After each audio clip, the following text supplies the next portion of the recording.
El miedo te hace fracasar. No, no tengo miedo. Tengo rabia.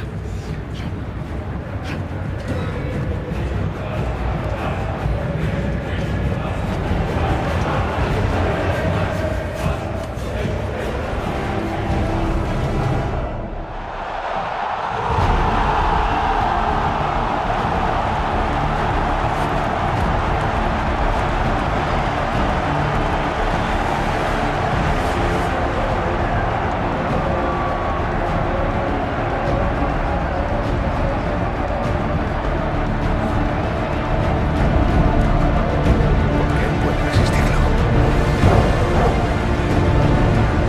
Porque no es un héroe.